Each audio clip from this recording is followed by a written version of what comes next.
Welcome back to the news at 10. Economic experts have identified that a reduction in the cost of governance could save Nigeria from economic woes, and steps taken so far by the President Muhammadu Buhari-led administration to achieve this are in the right direction. Delivering a lecture at an event in Lagos, renowned economist Professor Pat Utomi explained a reduction in the cost of governance can only be meaningful if it is used to create value and wealth. Recent events, especially the merging and scrapping of ministries, are indications that President Muhammadu Buhari may be serious about his intention to reduce the cost of governance. Arguments put forward by experts and analysts on the effect of cost reduction on the economy have been positive. One of them is Professor Pat Utomi. Speaking on its socio-economic implications, Professor Utomi says the policy can be impactful if the essence is defined to create value for the masses. Unless costs can be reined in and you can stimulate value creation, the quality of life of people will not go on. But we find, unfortunately, that is not happening because the money we can use to ensure better education, used to ensure better healthcare, is used more frivolously in the process of quote-unquote governing. Professor Utomi further argues that the policy may be difficult to sustain as a result of the system of government in practice. I think that to look at some of the trade-offs that exist in dealing with this, you have to look, one, the costs that flow from structure of government, the trade-offs that have to take up in this place. For example, unitary government versus federal government. There are cost implications there. Parliamentary versus presidential. Obviously, as you all know, the presidential system is much more expensive. I believe in the federal system, but I believe in a parliamentary form. And if I had my way, we will have a prime minister in Nigeria who will be back in the system we had in 1960. While an effective system of checks and balances is needed to actualize cost reduction in governance, Professor Utomi challenged the media to put up a formidable role that would hold the system accountable to keeping costs down so that a bulk of the resources will be applied to making the quality of life better for Nigerians. Well, the Anambra State government has sent an appeal to the federal government to facilitate the refund of 25 billion naira spent on the repairs of federal-owned roads. The state governor, Willie Obiano, made this request while inspecting ongoing rehabilitation work at an erosion site at the Nkpo flyover access of the Enugu-Onitsha Expressway. Many citizens of the state have commended this proactive measure to salvage a road that cost the federal government about 30 billion naira to fix. The erosion site at Nkpo flyover is a beehive of activities. Several earth-moving equipment and construction materials are seen excavating the heap of garbage spanning years of accumulation of waste.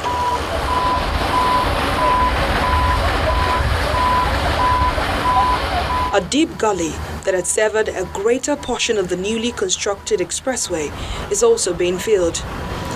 This road built by the federal government cost 30 billion naira to fix in 2013. So, this palliative measure on the site is most welcome. This road, as you know, is a major southeast road that goes from Lagos to the north. This is where everybody passes through. The food comes from here. All commercial activities happens on this road. With this initiative and putting this route to work, His Excellency has again proved that he is a road fixer. The governor is here to inspect the progress of work. He speaks on the situation that has affected road users while appealing to the presidency for the release of the 25 billion naira certified refund to Anambra State for the works done on federal roads. I decided to use my little resources to put on this road because you can imagine what happens if this road is cut through and Christmas comes, that would be a calamity. They are owing Anambra State 25 billion for federal road works. If they pay this money, it will go a long way in what I'm doing on all our roads. So I'm seizing this opportunity to ask the federal government to please pay the certified 25 billion. The State Commissioner for Work says that the project will be completed soon. The hope for these people, the people of Anambra State, and all those who ply this road on a daily basis, is that before the second week of December, this road where we are standing now will be restored to traffic. The Nkwo flyover axis of the Enugu-Onitsha Expressway collapsed 4 weeks ago, drawing the attention of the Senate Committee on Works to the site. Residents are hopeful that this palliative measure will help to reduce the hardship for travelers during the fast-approaching Yuletide. Okay, you can... Until now, the most permanent cure for sickle cell disease, bone marrow transplant, has had great results in children. But it has been a different story for adults. This is because of the effects that chemotherapy has on their already compromised organs. Now, however, staff at the University College Hospital Ibadan in Oyo State believe they have found a way to increase the success rate of the procedure in their adult patients.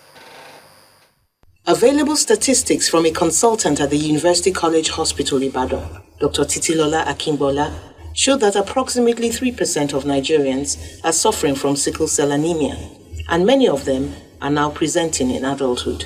In spite of that, we have increasing long survivors among sickle cell disease because we have parents who are informed, we have research going on.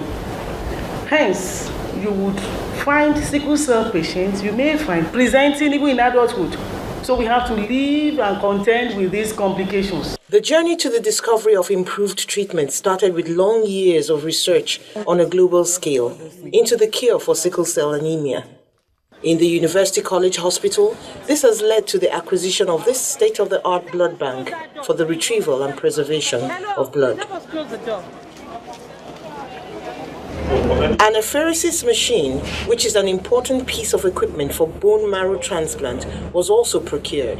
Following that was the training for the experts who will handle it. It's usually safer with these harder parts. After 30 years of extensive research, experts affirm that they have found a way for sufferers of sickle cell anemia to live longer. Professor Damiano Randall, the director of the transplant program of the University of Illinois in the United States of America, explains the discovery. We can use a preparation before the infusion of the stem cells into the patient without giving the patient toxicity, by only giving this patient some medication to suppress the immune system. Otherwise, the patient will reject the stem cells. But the immunosuppressive therapy does not cause damage to the kidney or to the heart or the lung. To make a success of this program, experts urge Nigerians to support the project. Even though sickle cell care is a priority care, we also want to plead with you to talk about philanthropists and donor agencies that can come to assist us. There are so many corporate organizations in Nigeria that can be of assistance. But in the last 1 month now, we've been able to use this machine on 2 patients. We used on 2 patients at its inception. 2 patients, one who was 18 years, who had recurrent stroke, and the other one had priapism. At the instance of the CMD, we were able to bless these 2 patients, use them as trial, and it was done free of charge for those 2 patients. Up until now, bone marrow transplants have not been very successful in adults with sickle cell disease, owing to end organ damage. But this new method may put an end to that unfortunate story.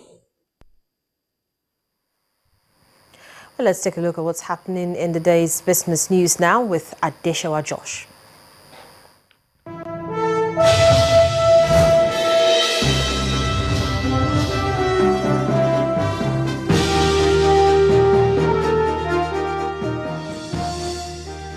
Hello, good evening. Welcome to Business News. I am Adeshawa Josh. The Nigerian Stock Exchange has held its first Capital Market Sustainability Conference.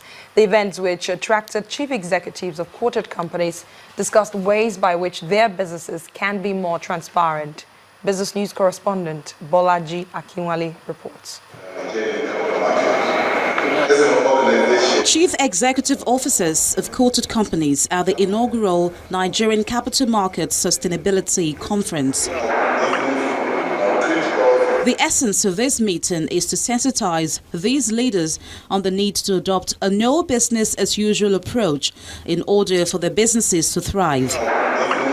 This entails going beyond making profit, but making them sustainable through transparency. What we're doing is to sensitize them, have an interactive session, and to discuss what the regulatory framework should be around sustainability reporting, what format it should take. Should we make it mandatory or should it be report or explain?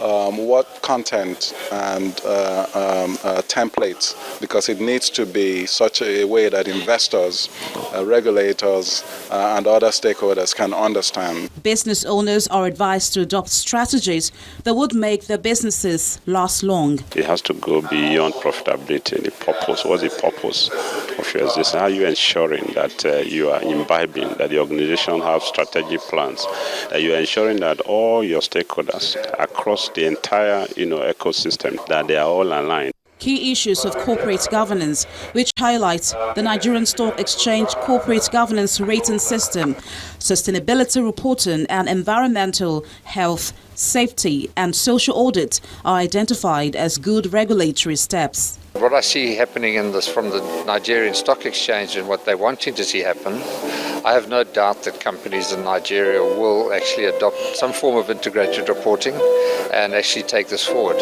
I have looked at a couple of annual reports and I think they're very good and they subscribe to a number of the principles that we experience in South Africa. It's too early days to assess how companies at the Nigerian capital markets are imbibing the culture of integrated reporting, but what may not be too early to ascertain is the steps are being taken by the regulatory authorities to ensure transparency and good corporate governance.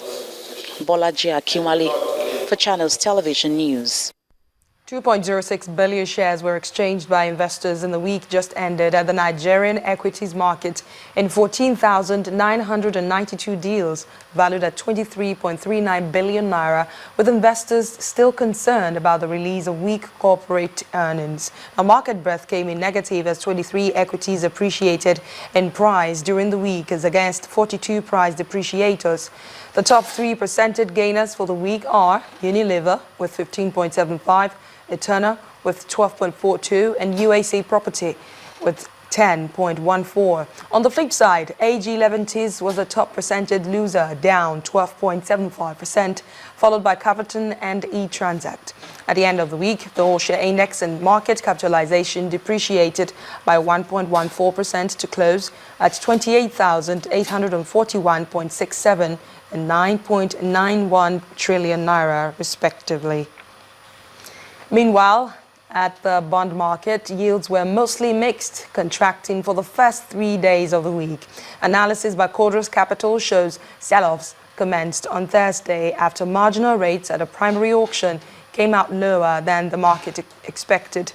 At the primary auction, the bonds were massively oversubscribed, but the Debt Management Office only allotted the 50 billion naira offered. Now, the average yield closed at 11.02% week on week, and the research firm is projecting that buyers could return to the market next week, but sell-offs and subsequent expansion of yields in the Treasury bills market influencing investors' appetite will continue.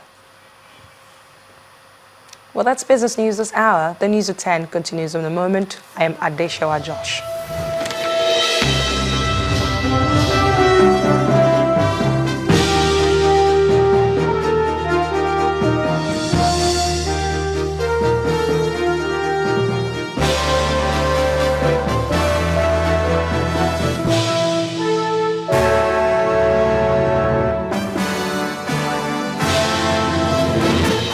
Bayelsa State Governor Seriake Dickson has continued his political campaign, but this time with the aim of promoting business with the commissioning of a microfinance bank in Bras, the headquarters of Bras local government. At the commissioning of a branch of the Izon Ibe Microfinance Bank in Bras, Governor Dickson says setting up the bank in the community is to improve the quality of lives of the people by providing easy access to loans. Governor Dickson bringing to reality one of the dreams of the people of Bras local government area. easy access to loans. The Zonibe Microfinance Bank is the first state-owned commercial bank aimed at making modern banking services more accessible to indigents and non-indigents of Bayelsa State. I want to use this opportunity to call on all our people, business people here. I've seen a lot of small businesses in this town. I want to ask all of them to come and open accounts here. Whether you are a boat rider, you are selling fish, or you are a provision store or a keeper, or whatever your business may be, come and open an account here with as little as how much? 500 naira, and you will have access to full banking, modern banking services. The management of the Zonibe Microfinance Bank and the governor take a tour around the facility after commissioning the bank for full banking operations. The visit to Brass, the ancient kingdom, was also an opportunity for Mr. Dickson to solicit for votes of the people. With what we have seen since we arrived here yesterday, there's no doubt at all that Brass people are telling PDP, myself and my running mates, that come December 5, it is going to be carried. As the December the 5th governorship election draws nearer, Governor Seriake Dickson's train will surely be making more stops round various communities to give them reasons to re-elect him for a second term. Well, Nigeria's next generation network, Globacom, has unveiled a unique offer for data subscribers where customers can load data directly on their phones using a recharge card and get free airtime to make calls. This latest offer, which is guaranteed to distinctively excite subscribers, is called the Twin Bash promo. Globacom says this promo, like others, is to honor and reward its esteemed customers and subscribers across the country for their steadfast loyalty. Our correspondent Shola Shoyele reports. There appears to be no end to the exciting and mouth-watering benefits for users of the Globacom network. A couple of weeks ago, the management at Globacom launched Free Tomorrow, a unique promotional package which gives back to subscribers the next day free the Naira value of what they spent on calls and data. That promo, Globacom says, has now been reloaded. So if you buy 200 Naira credit today for voice, the following day you'll have a bonus of 400 Naira, which you can use for data, for SMS, or for voice, between 12 midnight to 12 midnight. I must also let you know that we have also increased our data pack, meaning that with effect from now, if you pay 1,000 Naira for your data pack, instead of getting your 1 gigabyte of data, we have increased that to 1.2 gigabyte of data. That's not all. Globacom has also rolled out another brand new promo designed to give more to its subscribers, the Twin Bash promo. You load normal recharge card for data. You get some amount of money to actually make calls to friends and family. You get some amount of money to make calls to all networks.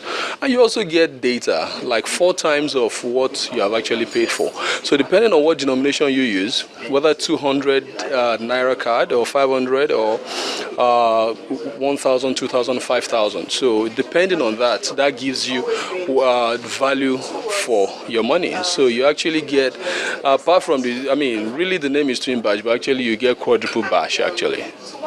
The management says it has done a lot of expansion and network upgrade in the last 1 year, and so it has the capacity to continue churning out these promos to ensure good times for prospective and existing customers. Shola Shoyele, Channels Television News.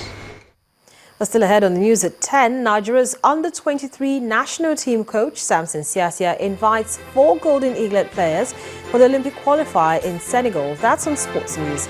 Stay with us.